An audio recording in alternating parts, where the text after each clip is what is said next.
Nous invitons le docteur Richard. Notre professeur, il va nous enseigner aujourd'hui. Vous avez le micro, papa. Merci.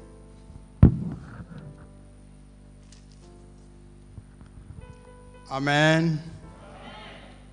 Gloire à Dieu, gloire à Dieu. On se met debout, nous allons lire la parole de Dieu. Hébreux chapitre 9. Nous allons lire à partir du premier verset jusqu'au verset 9. Je lis. La première alliance avait donc des ordonnances relatives au culte et un sanctuaire terrestre.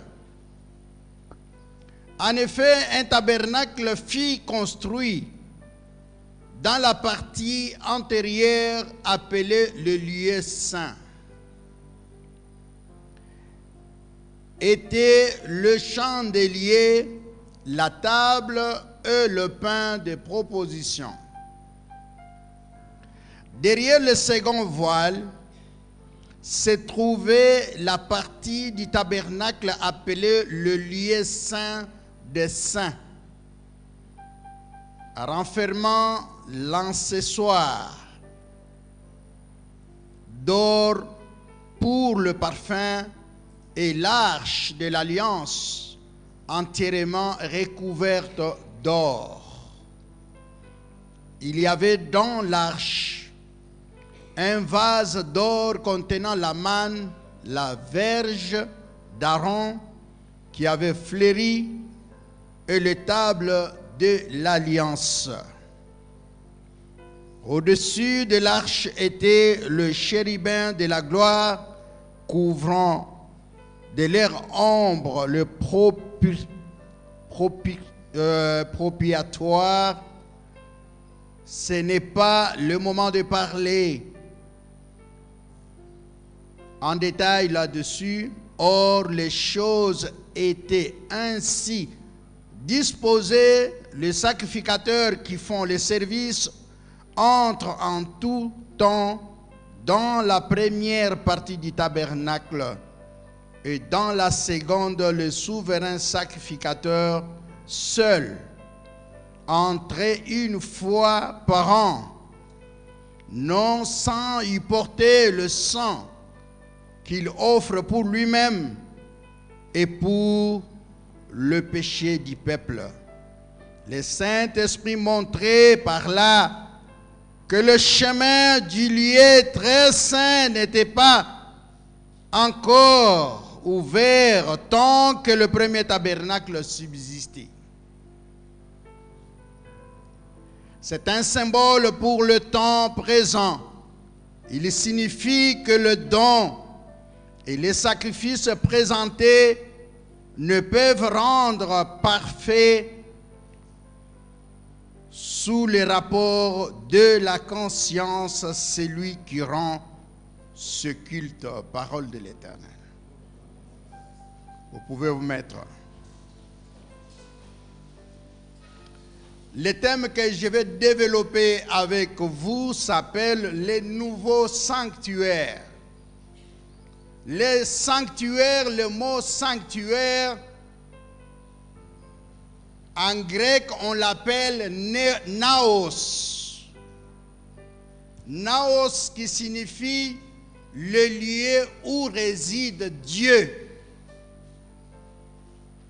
Naos, c'est en grec. Ça, c'était dans l'ancienne alliance, ce que nous venons de lire.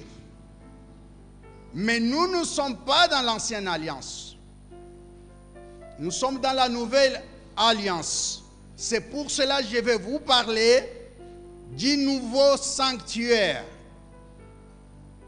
Parce que dans l'ancienne alliance, les sanctuaires étaient sur la terre. Mais dans la nouvelle alliance, une partie du sanctuaire est sur la terre et une autre est dans les cieux. Est-ce que quelqu'un m'entend? Ça veut dire quoi?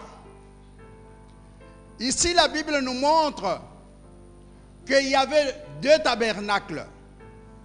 Le premier tabernacle s'appelait le lieu saint. Le deuxième tabernacle s'appelait le lieu saint des saints. Le lieu saint des saints, c'était là où entraient une fois par an les souverains sacrificateurs. Ça veut dire les chefs de tous les pasteurs ou des sacrificateurs. Il entrait une fois l'an pour présenter le sang des animaux que le peuple avait amenés. On égorge, on extrait le sang et on entre avec le sang dans le deuxième tabernacle qui était appelé lieu saint des saints. Et quand il entrait dans le deuxième tabernacle, il était lié avec une corde. Et s'il entre là-bas avec un péché, on le frappe là-bas, il va mourir. Et c'est pour cela les souverains sacrificateurs, avant d'entrer une fois l'an, et souvent c'était en décembre, il doit se préparer, il ne doit pas avoir de péché. Nous prions. Éternel, notre Dieu, le Dieu Tout-Puissant, tu es le premier et le dernier, l'alpha et l'oméga. Tu as toutes choses entre tes mains. Père, il n'y a que toi qui peux communiquer maintenant ton Shekinah. C'est toi qui peux parler en ce lieu, ô Père, pour la gloire du nom de Jésus. Lui qui est notre Seigneur et notre gloire. Nous disons Amen. Amen. Alors les amis, quand on parle du sanctuaire, on est en train de parler du lieu où Dieu résidait dans l'ancienne alliance. Les sacrificateurs travaillaient selon l'horaire. Dans le premier tabernacle, qu'on appelait le lieu saint, parce que le deuxième était le lieu saint des saints. Dans le premier tabernacle, il n'y avait qu'une table. Une table. Dans le premier tabernacle. Et sur la table, il y avait le chandelier. Le chandelier qui était composé de 7 bougies. Et il y avait aussi le pain. Le pain des propositions. Des choses là, c'est fini. Ils étaient là, dans le premier tabernacle. Et les bougies là ne pouvaient pas s'éteindre. Il faut toujours remplacer l'autre bougie avant que le feu s'éteigne. C'était le symbole, l'image du Saint-Esprit dans le temple. Et le pain, c'était l'image de la parole de Dieu, qui est le pain de vie. Des choses dans le premier tabernacle. On est d'accord? Et on appelait ce lieu-là le lieu saint. C'est-à-dire, le pasteur ou le sacrificateur qui doit entrer dans le premier tabernacle, donc lui, quand il n'est pas souverain sacrificateur, il n'a pas accès au deuxième tabernacle qui était appelé le lieu saint des saints.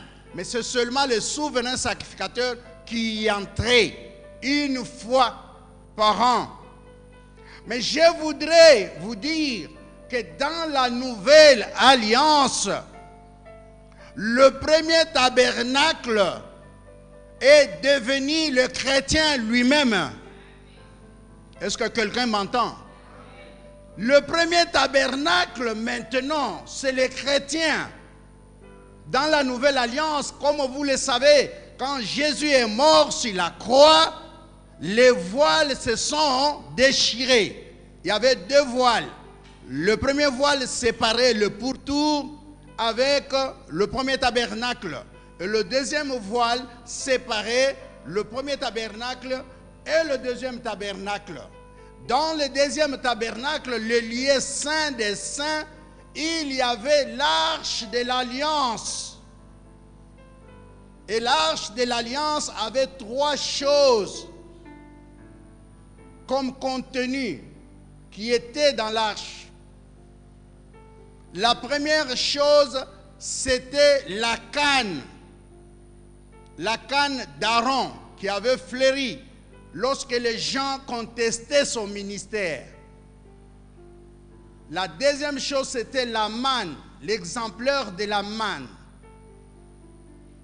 Et la troisième chose, c'était les tables de l'alliance. Ils étaient dans l'arche, 3 choses. Et ils représentaient la divinité. Est-ce que quelqu'un m'entend? Alors, mais maintenant dans la nouvelle alliance, toi et moi, nous sommes devenus le premier tabernacle. Et le deuxième tabernacle n'est pas sur la terre, mais le deuxième tabernacle est dans le ciel, là où le souverain sacrificateur, qui est Jésus-Christ, est entré une fois pour toutes, pour la rédemption éternelle, pour vous donner le salut. Et il est assis là-bas. Il est dans le deuxième tabernacle, ou le lieu saint des saints, là où il intercède pour nous. Et c'est pour cela que la Bible nous dit que quand nous sommes enfants de Dieu, ce n'est pas un fait du hasard. Car la Bible dit ce qu'il a prédestiné d'avance. Vous comprenez? Il a voulu qu'il soit semblable à l'image de son fils, pour que son fils soit l'aîné de tous ses frères. Ça veut dire que Jésus-Christ est notre grand frère. Alléluia. Et quand tu ne peux pas être enfant de Dieu sans accepter Jésus-Christ comme Seigneur et Sauveur. Et c'est par la foi en Jésus-Christ qu'on devient enfant de Dieu. Et quand on se fait baptiser, on est revêtu maintenant de Christ. Et Christ devient comme un manteau. Et nous sommes cachés en lui. Et nos esprits ne sont pas sur la terre. L'esprit du vrai chrétien. Parce que dans l'église, nous avons 2 types d'hommes. 2 types de personnes. Nous avons l'homme charnel dans l'église. Et nous avons l'homme spirituel dans l'église. Et l'homme spirituel, il est au-delà de tout jugement. Et il est en communion permanente avec Dieu. Dieu le reconnaît comme un enfant. Et lui reconnaît Dieu comme son Père. Il y a la relation avec Dieu de Père et Fils. Et en plus, il a la communion. Là, c'est l'homme spirituel. Il a la communion avec Dieu, c'est-à-dire, il marche dans l'intégrité de la parole de Dieu. Il obéit à la parole de Dieu. Il est obéissant. Il est soumis à la parole de Dieu. Il fait la volonté de Dieu pour recevoir la félicité de Dieu. L'exaucement de ses prières. C'est fondamental. Tandis que l'homme charnel, lui, il a la relation avec Dieu, de Père et Fils, mais il n'a pas la communion. C'est-à-dire, il est désobéissant à la parole de Dieu, il n'obéit pas à la parole de Dieu, il ne marche pas dans l'intégrité de la parole, et il ne met pas la parole de Dieu en pratique. Alléluia. Mais ces gens-là, ils sont aussi dans l'église. On les appelle aussi des chrétiens. Mais il est charnel. Quand il y a la fête de l'église, lui, il est là. Quand on commence à prêcher, il dort. Parce que son corps domine sur lui. Mais l'homme spirituel, c'est l'esprit qui domine. Et l'homme spirituel, son esprit est avec lui et cet esprit est assis dans les lieux célestes en Jésus-Christ.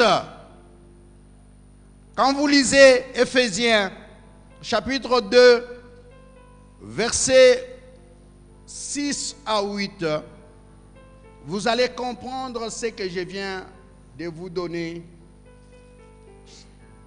ce que je viens de dire. Éphésiens chapitre 2, verset 6 dit ceci. Nous commençons avec 5. Il nous a prédestinés dans son amour à être ses enfants d'adoption par Jésus-Christ selon le bon plaisir de sa volonté pour célébrer la gloire de sa grâce dont... Non, je suis en train de lire un autre verset. Vous m'excusez. Je voulais lire le verset 6. Il nous a ressuscités ensemble et nous a fait asseoir ensemble dans le lieu céleste en Jésus-Christ. C'est ce que je voulais que vous puissiez appréhender. Un vrai chrétien, son esprit est assis dans le lieu céleste. Il n'est pas facile d'attraper l'esprit du vrai chrétien. C'est difficile. Parce que son esprit est dans les mains de Jésus. Son esprit est assis dans le lieu céleste. Et quand il fait même des prières dans la chair ici, son esprit prend la prière et présente devant l'autel de Dieu, parce que la prière de juste sont des parfums de bonne odeur devant le trône de Dieu. Et c'est ton esprit qui est assis dans les lieux célestes qui présente le parfum qui est ta prière. Et une prière qui est faite en esprit et en vérité.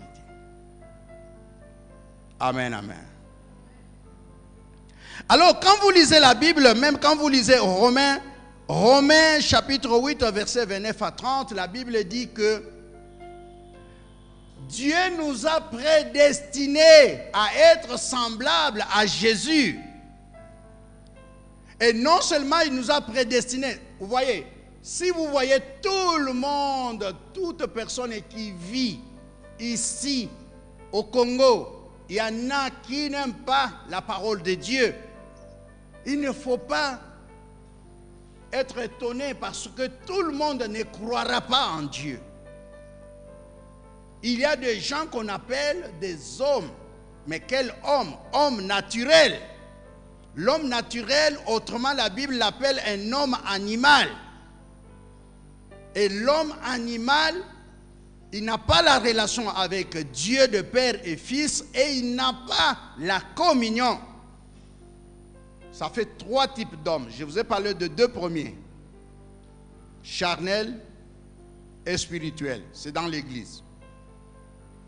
Mais l'homme naturel ou l'homme animal, c'est en dehors de l'église. Amen. Alors ne vous étonnez pas, tu peux être dans ta famille, tu es le seul qui prie. C'est parce que tu es dans la prédestination de Dieu. Amen. Nous allons lire dans Romains.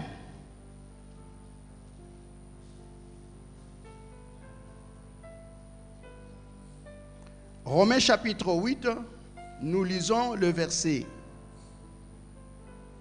29. Car ceux qu'il a connus d'avance, il les a aussi prédestinés à être semblables à l'image de son Fils, afin que son Fils soit le premier-né de beaucoup de frères. Et ceux qu'il a prédestinés, il les a aussi appelés. Et ceux qu'il a appelés, il les a aussi justifiés. Et ceux qu'il a justifiés, il les a aussi glorifiés. Est-ce que vous comprenez?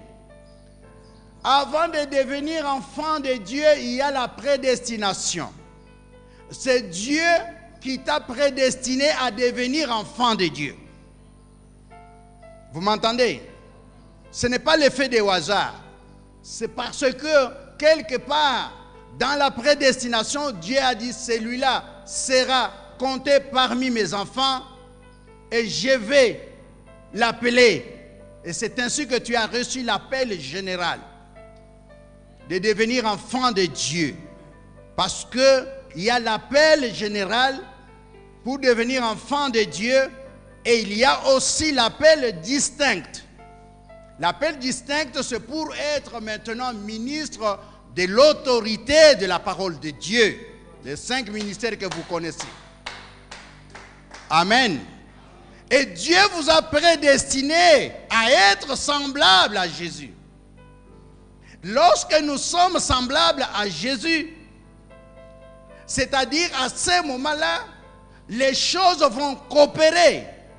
Et comme la Bible le dit, nous savons du reste que toutes choses coopèrent au bien de ceux qui aiment Dieu, qui sont appelés non selon leur propre volonté, mais selon la volonté de Dieu, parce qu'il y avait la prédestination pour que toi, tu puisses être assis en ce moment dans l'église, parce que quelque part, ton nom a été déjà prédestiné à devenir enfant de Dieu. L'appel est venu vers toi et tu as respecté l'appel. Et tu es venu vers Dieu. Maintenant, Dieu est en train de te transformer pour que tu sois l'image de Jésus. Et quand tu deviens l'image de Jésus, et toutes choses vont coopérer pour ton bien.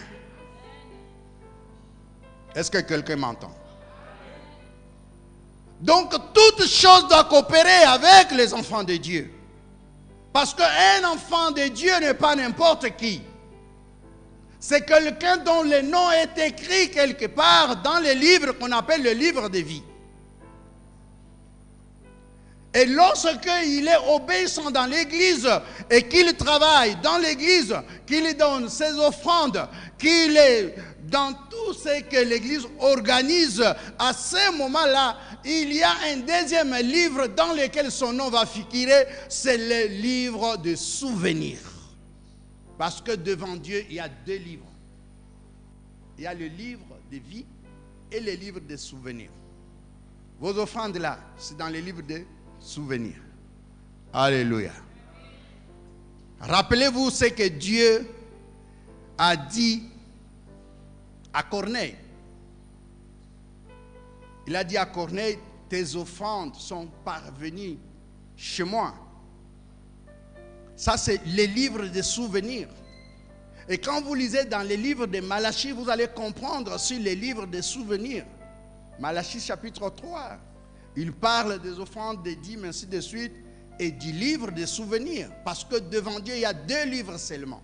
Les livres de vie dans lesquels les noms de ceux qui ont cru en Jésus-Christ, qui marchent dans la volonté de Dieu, leurs noms sont maintenus là-bas.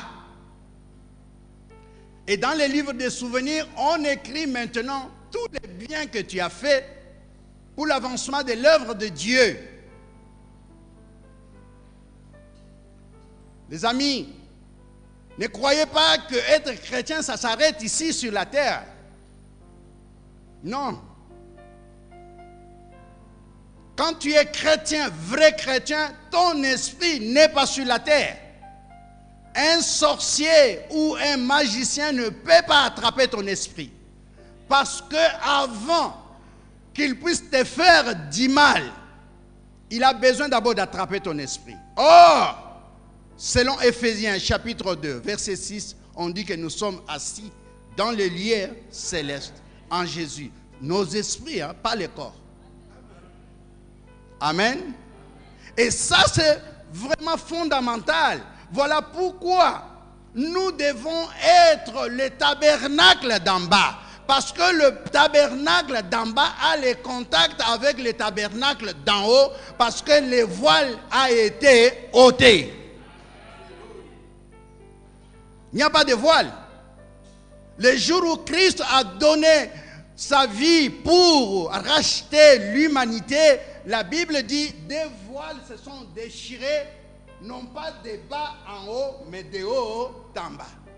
Ce qui signifie que ça venait d'en haut. Pour que les gens ne disent pas que non, on a pris les ciseaux à partir d'en bas, on a déchiré ça. Non, c'est l'entrée en vigueur de la nouvelle alliance.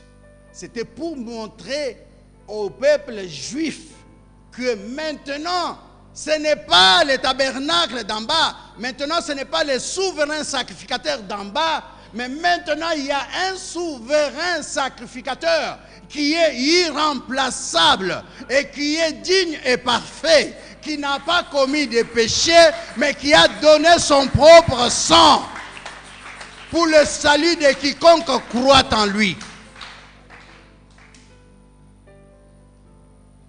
Jésus est le souverain sacrificateur des biens à venir. Vous n'avez jamais lu ça? Toujours dans Hébreux, vous allez comprendre que Jésus-Christ, quand vous lisez Hébreux, chapitre 9,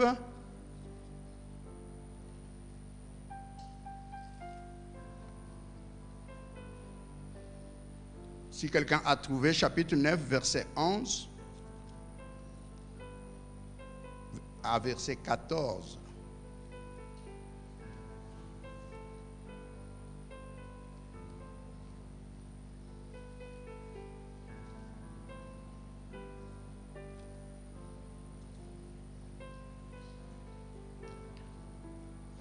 Vous n'avez pas trouvé? Je lis. Hébreux chapitre 9, verset 11. Nous lisons à partir de verset 11 jusqu'à 14. Il est dit ceci. Mais Christ est venu comme souverain sacrificateur de biens à venir. Il a traversé le tabernacle plus grand et plus parfait qui n'est pas fait ou qui n'est pas construit de main des hommes, c'est-à-dire qui n'est pas de cette création.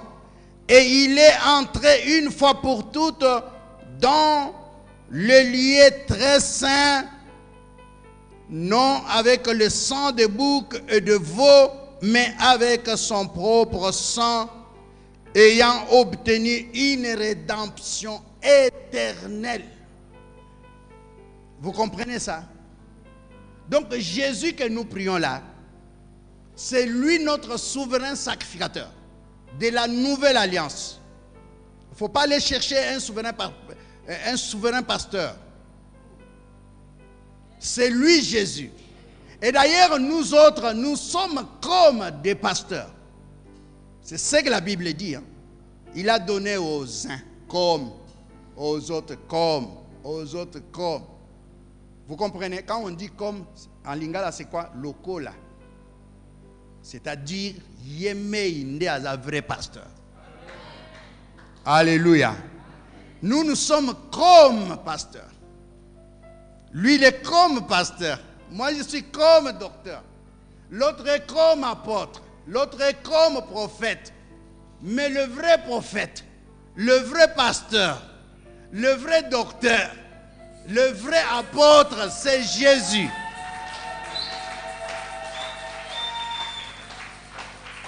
Vous comprenez? Donc Jésus-Christ, comme vous le voyez là, c'est lui notre souverain pasteur. C'est lui qui est entré une fois pour toutes dans les tabernacles d'en haut. Dans la nouvelle alliance, le deuxième tabernacle n'est pas sur la terre. Et c'est pour cela que je voudrais que vous puissiez vous appréhender ou s'imprégner de cette chose sur les nouveaux sanctuaires. Parce que le sanctuaire en soi est composé de deux choses, le premier et le deuxième tabernacle, comme je venais de l'évoquer. Et dans la nouvelle alliance, c'est aussi deux tabernacles. Le premier tabernacle est devenu le chrétien lui-même. Pourquoi le chrétien lui-même? Parce que dans le premier tabernacle, il y avait le feu et le pain. Et aujourd'hui, il faut que les chrétiens aient aussi le feu et le pain en lui. Et le pain, c'est l'image de la parole. Et le feu, c'est l'image du Saint-Esprit. Vous avez compris? Alors si le chrétien ne contient pas ces deux choses-là en lui, donc il n'est pas tabernacle, on ne peut pas l'appeler naos. Mais il est enfant de Dieu, il a la relation avec Dieu, mais il est un homme charnel parce qu'il n'a pas de communion avec Dieu. Vous comprenez? J'ai dit dans l'église, il y a combien de types d'hommes? Deux personnes. Il y a l'homme spirituel et l'homme. Dans l'église, il y a l'homme charnel. Et l'homme charnel là, quand on commence à prêcher, lui il dort. Quand on commence à parler des choses de la Bible là, de la parole de Dieu, donc lui, il attend qu'on termine pour sortir, pour aller manger ou c'est pas aller boire ou faire je ne sais pas quoi. Mais l'homme spirituel, il est là accroché. Il ne veut même pas qu'on termine la prière. Il ne veut même pas qu'on termine la prédication. Parce qu'il est en train de nourrir son esprit. Et il est en train maintenant de s'endoctriner. Maintenant dans les choses de Dieu. Parce que sa nature est divine. Amen. Donc ces choses-là sont simples. Alors, dans la nouvelle alliance, toi tu es le premier tabernacle. Et c'est une question que tu dois te poser chaque jour. Suis-je le premier tabernacle? Ai-je la parole de Dieu en moi? Ai-je le Saint-Esprit avec moi? Parce que le Saint-Esprit là a été donné comme don, comme garantie aux chrétiens. C'est un sceau de Dieu qui veut dire que quand tu as le Saint-Esprit, c'est un signe d'appartenance à Dieu. C'est comme un cachet de la présidence. On met le cachet comme ça, on sait que la lettre vient de la présidence. Et toi là, quand tu as le Saint-Esprit, tu as un sceau de Dieu. Et maintenant les autres mauvais esprits là, quand ils te voient, ils disent non, et là on ne les touche pas. Parce que c'est le cachet du ciel.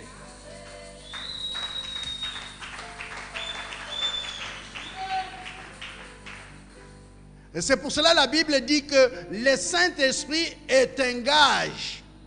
C'est une garantie. Ceux qui louent les maisons savent que c'est la garantie.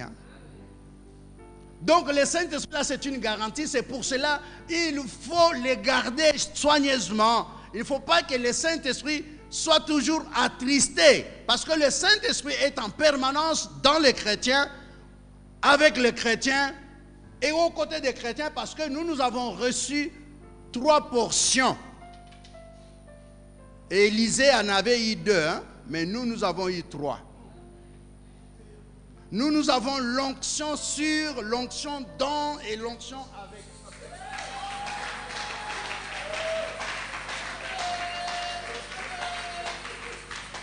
Un vrai enfant de Dieu, il a triple portion. Donc l'onction est avec nous, l'onction est sur nous, l'onction est en nous, dans nous. Tandis que leur temps là, ils recevaient seulement l'onction sur.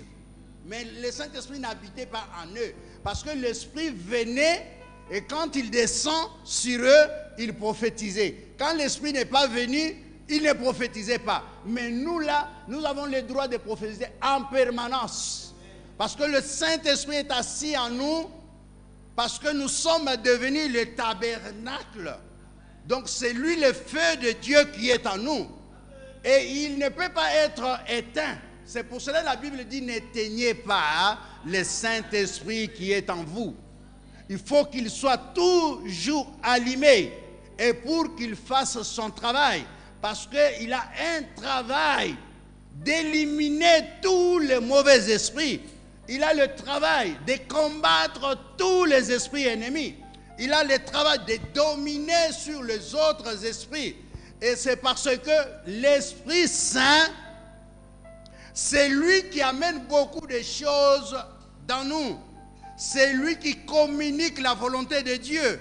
C'est lui qui nous parle. C'est pour cela que je disais que le chrétien est devenu le premier tabernacle. Et Jésus, quand tu es un vrai chrétien, Jésus-Christ a des communications permanentes avec toi. Il prend tes prières, il les amène dans le deuxième tabernacle là-bas. Et c'est ainsi qu'après, au retour, maintenant c'est la bénédiction qui vient. Parce qu'il y a donc l'envoi et le retour. C'est comme ça. Donc nous sommes en permanence en communication. Quand tu commences déjà, quand tu peux même pas beaucoup multiplier des paroles.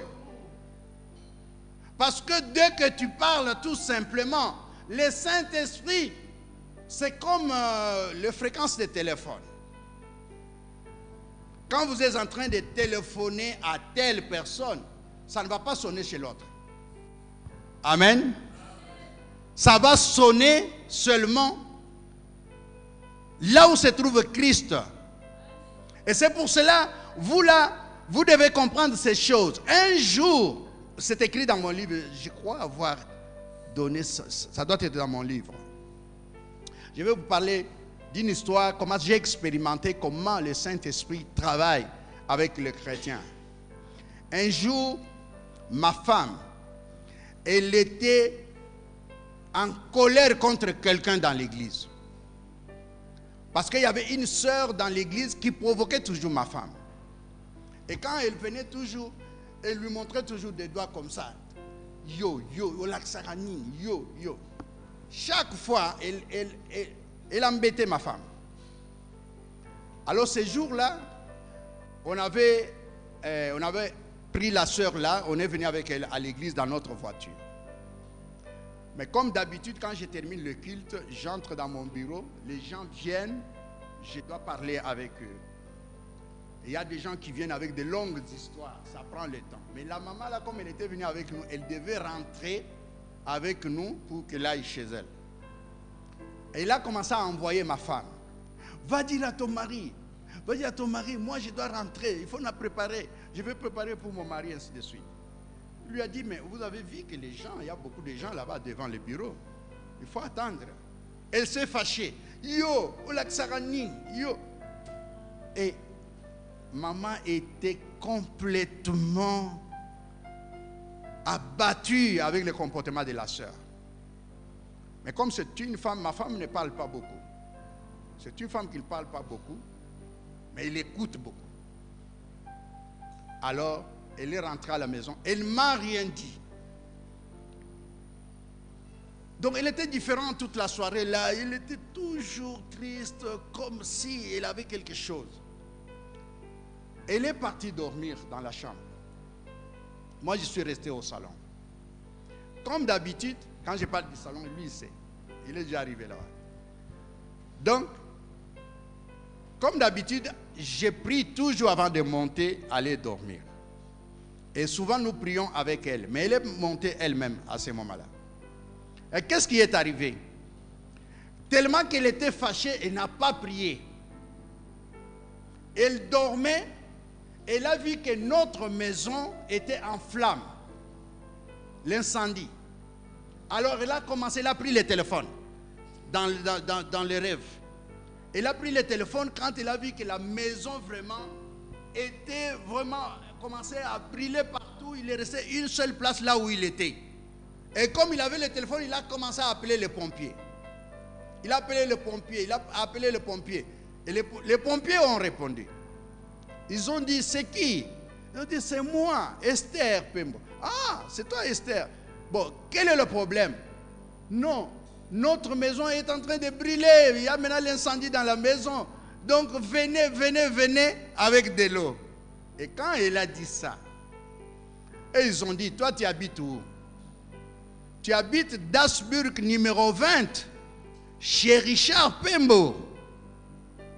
Ah, mais Richard Pembo vient de nous appeler maintenant.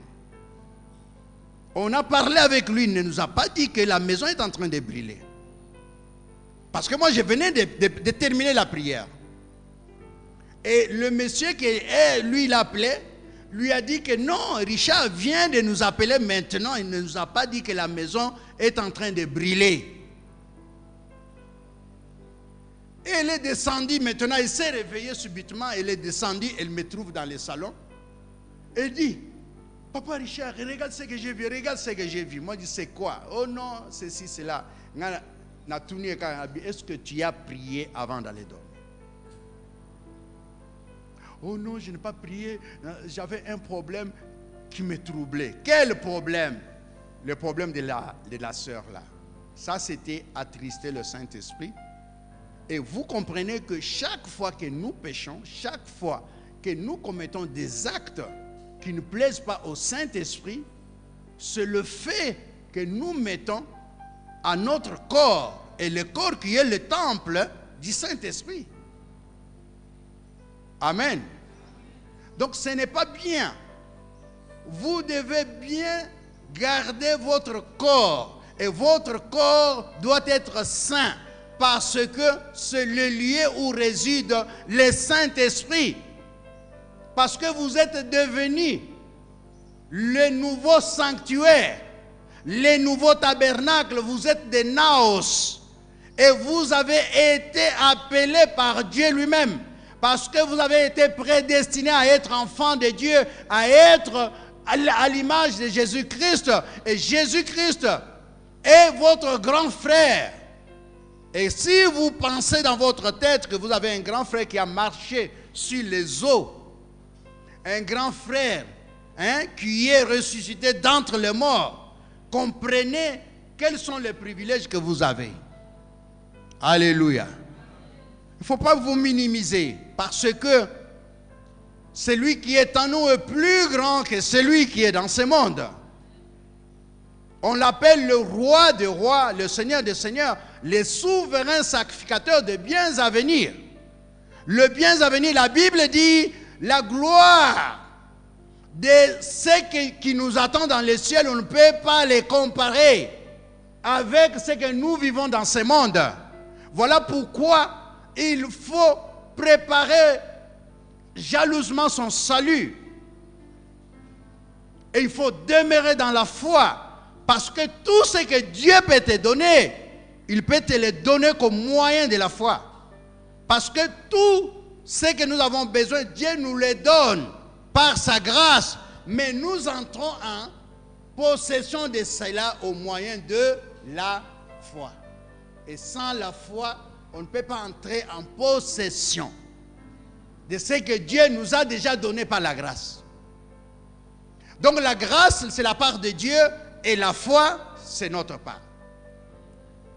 C'est pour cela que quelqu'un qui n'est pas dans la foi, Dieu l'incite et lui dit, les justes, c'est-à-dire quelqu'un qui a été justifié, vivra par la foi. Alléluia. Et ce sont des choses que vous devez maîtriser. Si vous ne les maîtrisez pas, alors à ce moment-là, vous allez taper à côté et vous allez dire dans cette église-là, Dieu ne bénit pas. Non. Non. Nous sommes ouvriers avec Dieu. Dieu a sa part et nous avons notre part. Dieu est dans le deuxième tabernacle, nous sommes le premier tabernacle. Parce que depuis que le monde est monde, l'homme a toujours été partenaire de Dieu. Donc Dieu ne fait rien sans nous. Amen. Il a besoin que nous soyons ses partenaires, que nous puissions travailler à ses côtés. Il nous donne notre part et lui aussi, il a sa part. Lui, il agit dans le deuxième tabernacle. La Bible dit, il est là-bas parce que les autres souverains sacrificateurs entraient une fois par an dans le deuxième tabernacle. Mais lui, il est assis là-bas.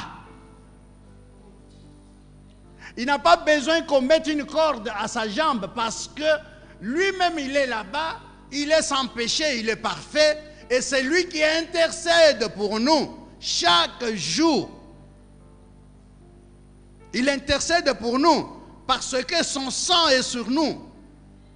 Parce qu'il a payé le prix de notre rançon. Parce qu'il est là comme avocat auprès du Père. Et il intercède pour nous. Et c'est pour cela qu'il nous a donné le Saint-Esprit pour que le Saint-Esprit puisse corriger même nos prières. Parce que nous ne savons même pas ce qui est bon ou mauvais pour prier. Nous prions parfois en désordre. Mais le Saint-Esprit qui est en nous corrige nos prières. C'est pour cela qu'il est nécessité d'être réellement un tabernacle d'en bas avec le Saint-Esprit et la parole de Dieu. Parce que toute prière qui n'est pas assaisonnée de la parole de Dieu n'aboutit pas. Alléluia. Et c'est pour cela que nous venons dans l'église, parce que nous devons apprendre la parole de Dieu, parce que Dieu est derrière sa parole pour l'accomplir. Et quand nous connaissons la parole de Dieu, quand nous faisons nos prières sont en fonction de ce qui est écrit dans la parole. Dieu, comme il est derrière sa parole, l'exaucement ne tardera pas. Alléluia. Alors, il ne faut pas être un chrétien là qui ne comprend pas qu'est-ce que tu viens faire à l'église. Il y a beaucoup de chrétiens qui ne comprennent pas. Parce que si vous lisez la Bible, vous allez comprendre que Jésus a dit à ses disciples que allez, faites de tout le monde mes disciples. Et la première chose que vous devez faire, c'est quoi? Il faut les baptiser. Et la deuxième, enseigner. Dans l'église, c'est l'enseignement. Alléluia. Parce que quand vous êtes enseigné, c'est alors que maintenant, vous devenez réellement des disciples. Parce qu'un disciple, on l'appelle en grec mathetus. Il est comme l'élève de mathématiques. L'élève de mathématiques, il apprend des formules. Hein? Les gens qui ont étudié les tangentes, voilà. Ils savent ça. Hein?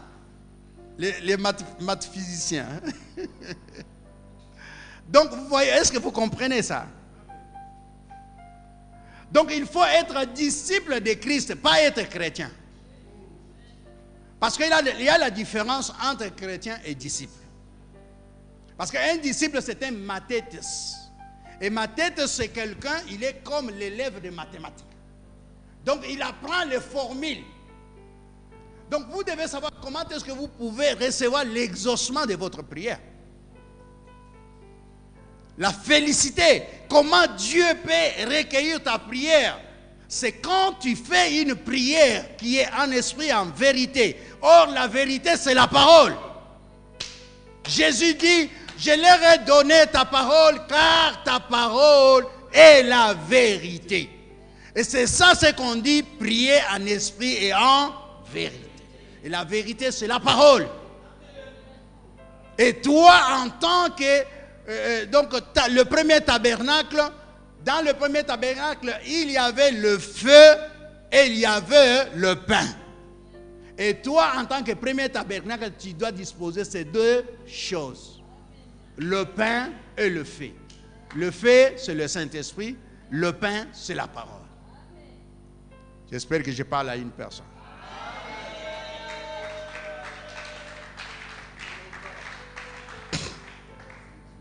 Est-ce que vous avez compris comment est-ce que nous sommes un tabernacle? Vous avez compris? Dans la nouvelle alliance, Il n'y a pas un sanctuaire sur la terre. Parce que le sanctuaire était composé de deux parties. Comme premier tabernacle. D'abord, il y avait le pourtour. C'est là où le monsieur et tout le monde se mettait. Vous comprenez? Mais dans la nouvelle alliance, et puis en Israël, si tu n'es pas lévite, tu ne peux pas être pasteur. Il faut être lévite. Et les lévites, là, ce n'est pas toutes les familles. Cela, vous voyez que quand on parle de Zacharie, le père de Jean-Baptiste, on dit qu'il était sacrificateur selon l'ordre d'Abia. Vous comprenez? Parce que ça, c'était l'ancienne alliance. Et c'était l'alliance où il y avait beaucoup de lois, la loi de Moïse, la loi mosaïque, etc. Mais la nouvelle alliance, c'est l'alliance donc qui ouvre la porte à tout le monde. Alléluia. Donc notre alliance ici, c'est l'alliance de la dernière chance. Si vous loupez cette alliance, c'est tout. Vous êtes foutus. Donc vous allez regretter le temps que vous avez passé à l'église. Il ne faut pas louper cette alliance ici. Parce que c'est l'alliance de la dernière chance. C'est l'alliance qui ne met pas de distinction entre hommes et femmes. C'est l'alliance qui dit que maintenant là, tout le monde a reçu le Saint-Esprit et tout le monde peut servir Dieu. C'est l'alliance de la dernière chance. Aujourd'hui, tu ne peux pas dire à une femme de ne pas prêcher. Non, non, non, non. Parce qu'elle a aussi reçu le Saint-Esprit. Elle peut aussi parler de Christ. Elle peut aussi travailler dans l'église. Elle peut avoir des responsabilités. Elle peut réunir des gens. Mais c'est comme dans ce temps-là, le temps de l'ancienne alliance, c'était difficile de voir une femme même devant la chair. Mais la nouvelle alliance a ouvert la porte à tout le monde. Aujourd'hui, quiconque croit en Jésus-Christ, il a accès au sanctuaire. Le voile a été ôté et lui-même devient le premier tabernacle. Et le deuxième tabernacle, c'est là où se trouve Jésus. Quand il est en prière, il est en connexion avec Christ. Et sa prière est reçue là-bas comme un parfum de bonne odeur, comme le dit Apocalypse. Amen. Je vais terminer par là. Parce que je voulais vraiment que vous puissiez comprendre l'importance de la prière et l'importance du chrétien qui est le premier tabernacle. Vous êtes le premier tabernacle et c'est pour cela que je voulais parler ou j'ai donné comme thème les nouveaux sanctuaires. Amen. Est-ce que vous avez pigé?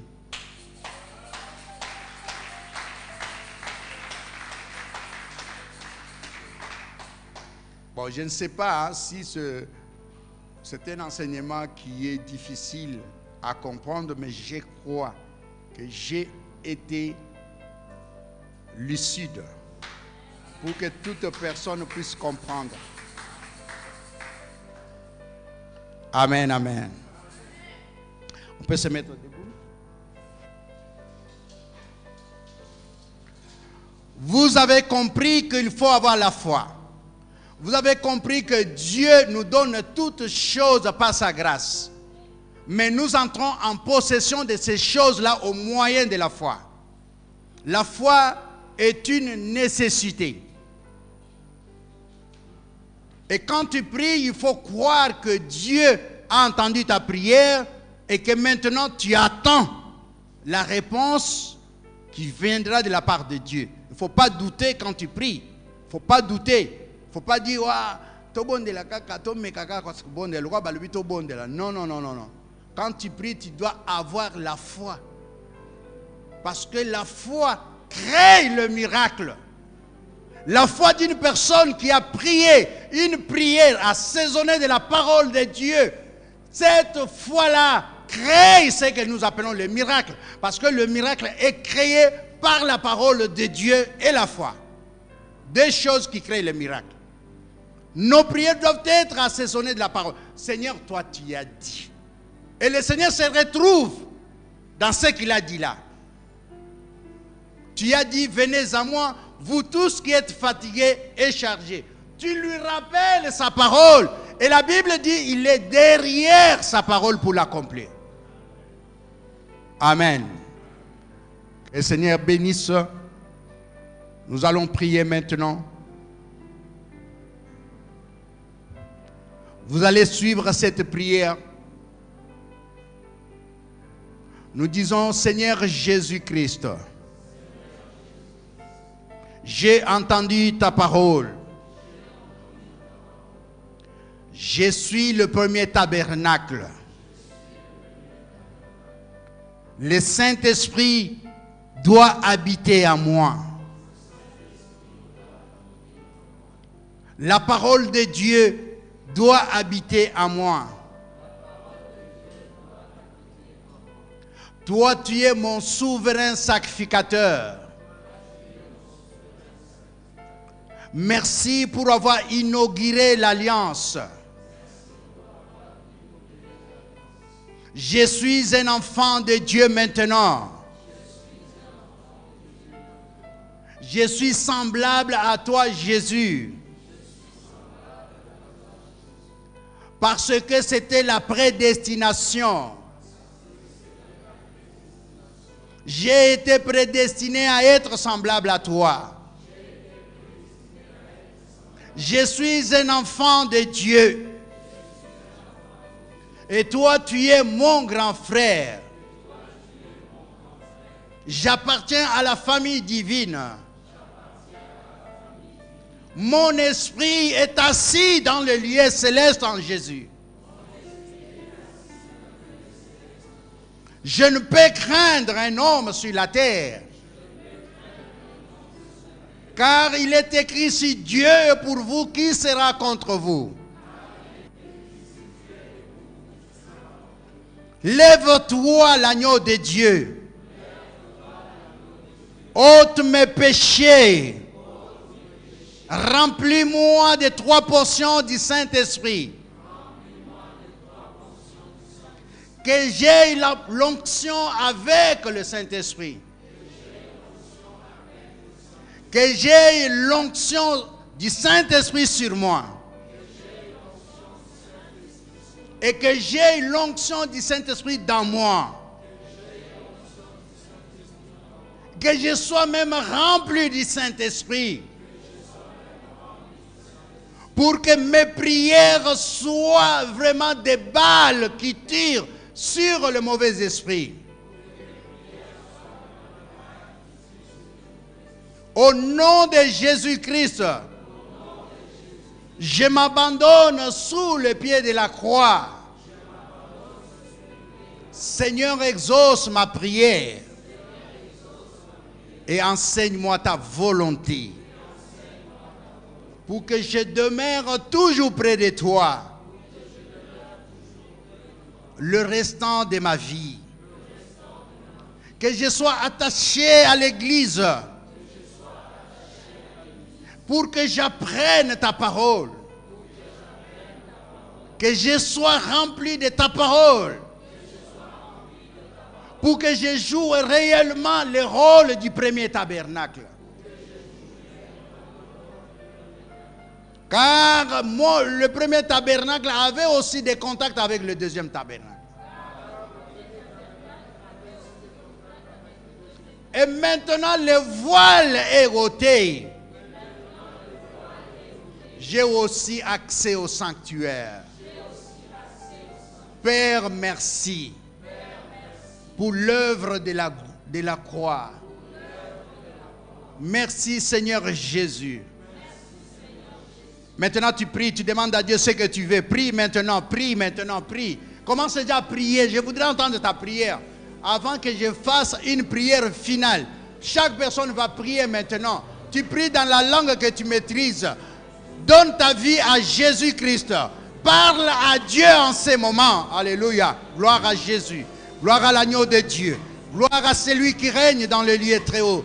Gloire à celui qui a vaincu le diable. Il a vaincu les principautés, les dominations. Il est le roi des rois. Il est le Seigneur incomparable. Il est digne de louanges et d'adoration. Il a vaincu le diable. Il a vaincu les principautés et les dominations. Notre Dieu est assis sur un trône très élevé. Notre Dieu est entré dans un tabernacle d'en haut qui n'est pas fait de main des hommes. Maintenant, nous avons accès au sanctuaire. Père, je bénis ton Saint-Nom. Je t'élève, grand Dieu, pour cette église que je recommande entre tes saintes mains, afin que toi seul, tu puisses agir en ce lieu du début à la fin. Au nom de Jésus.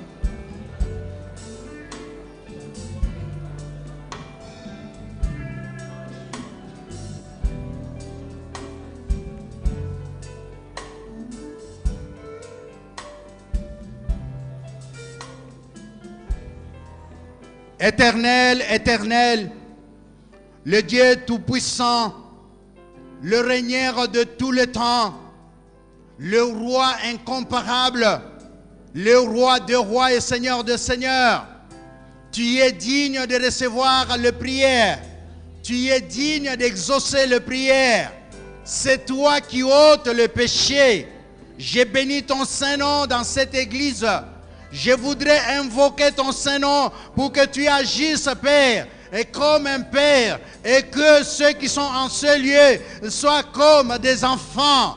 Au nom de Jésus-Christ, que maintenant, le Saint-Esprit commence déjà à agir dans la vie de chaque personne afin de communiquer le Shekinah de Dieu au nom de Jésus-Christ.